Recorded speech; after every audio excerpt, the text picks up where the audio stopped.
Puldan shunchalik oson kechir ekansan. Nima qilarding odamlarning boshini qotirib?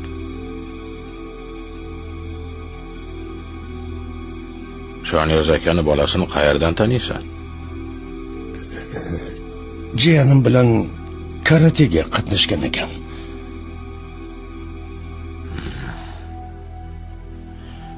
Pullarni hammasini karatega sarflamagandir, ha?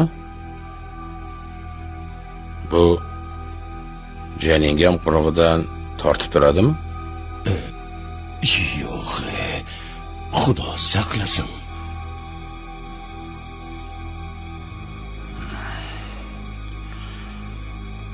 Shuncha pulni birdaniga bermagandirsan. Nima uchun bular hadab pul so'rayveradi deb o'ylamadingmi? Kimdir menga urush e'lon qildi. O'yin boshlanibdi.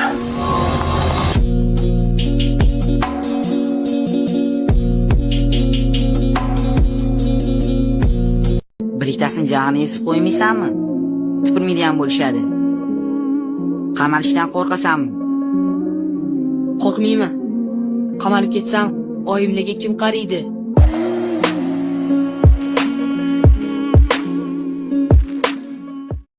Sizni insofga chaqirish befoyda ekanligini bilsam, Qora.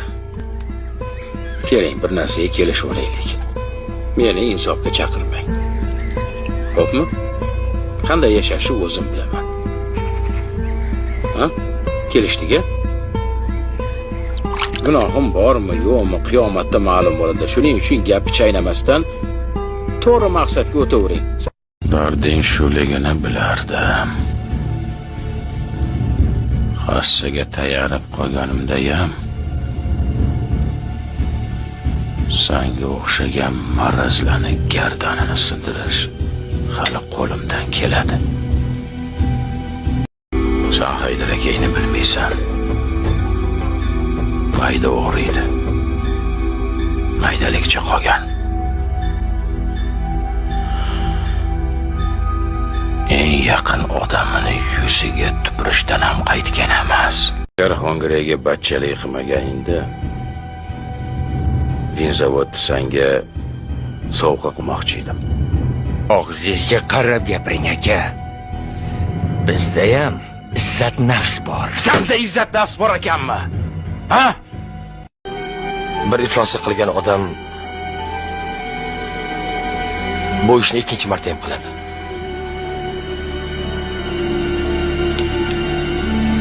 Haydar akam haq gapni aytyaptilar.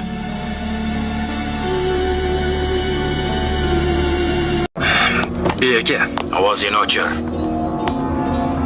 Haddingdan oshma bola. Bu yo'lda yurib kelganligingni hammasini unutgin. Ammo Asadbekni unutma. Xudoga shukr, hali tirikman. Mabodo o'lib qolsam, o'ligimdan ham qo'rqqan. Go'rimda ham tinch yotmayman bola.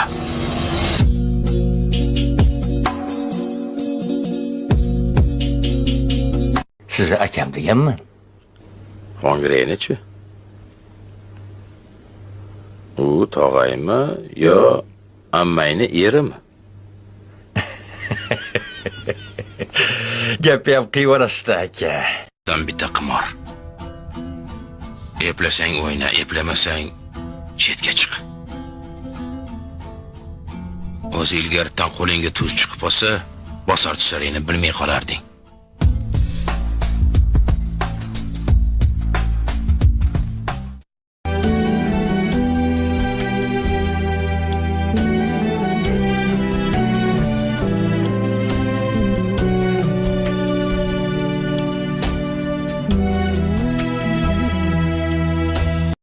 Zavodni qo'ldan chiqarib yubormaylik, Asad. Zavodga yaqinlashadigan odam hali otasini belida yuribdi.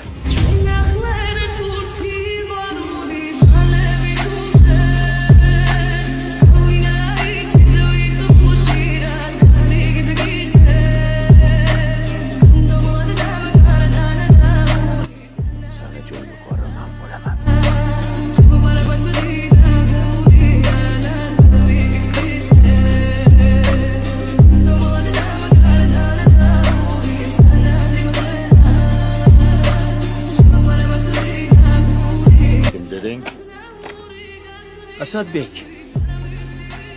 Eshitgandirsiz?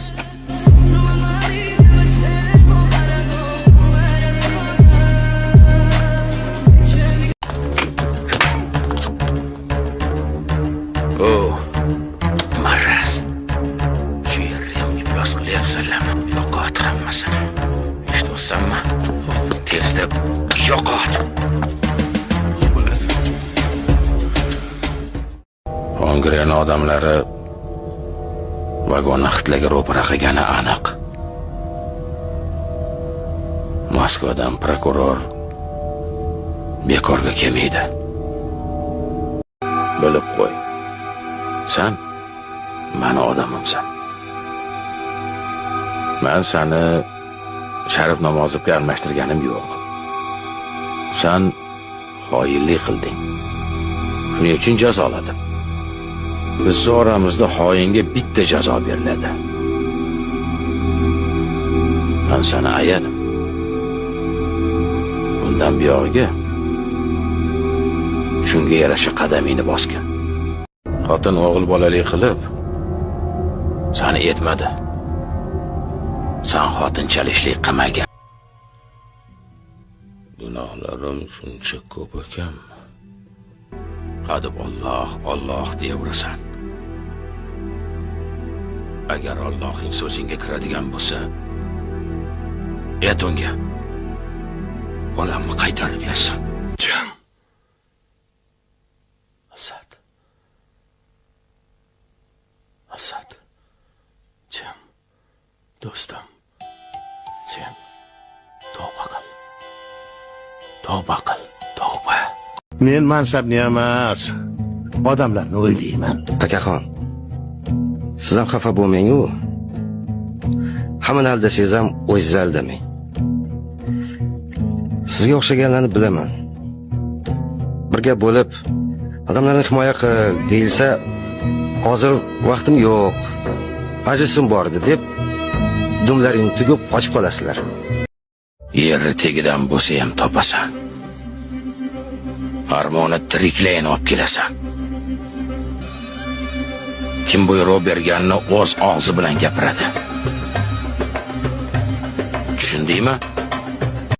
Haydar akang jonini juda ham arzon garovga o'zi sotib yubordi. Sen bir kuni Mahmud akami qotillari aniq-ku. Nimaga indamaysiz deganding. Men shuni kutgandim.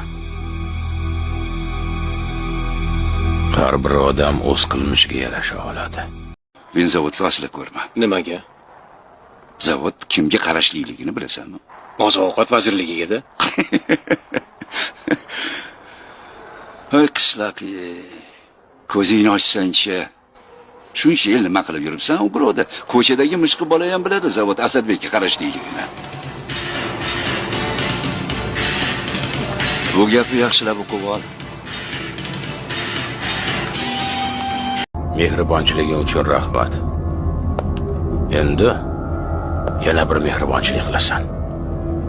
O'zingni uyingni shu xotinga bo'shatib berasan. Yo bo'lmasa sotgan uyini bir hafta ichida qaytarasan. Tushundingmi? Mahmud, sen Sharifpa oilasidan pul talab qilgan odamni yeri tegidan bo'lsa ham topasan. Qamoqda Sharifpa bilan bir nima qilgan-o. Bek, sen ja oshivorma. Ha uyni olib ber desa, olib beraveraman. Lekin ularni erkalatib yuborma. O'shalar legan oyimchang sal qoldi bizni go'rga tiqishga. Ey! O'shalar legan olimcha nima bo'lganda ham sen bilan meni sotmadi. Dunyo shaytonning do'koni. Undan bir narsani o'g'irlama-ki. Bir kuni shayton kelib mana shu olgan narsalaring uchun dodingni bermasin degan ekan. Sen ham shaytonning do'konidan juda ko'p narsalarni o'g'irlagansan. Vaqt kelib mana shu olgan narsalaring uchun Shayton dodingni bermasin.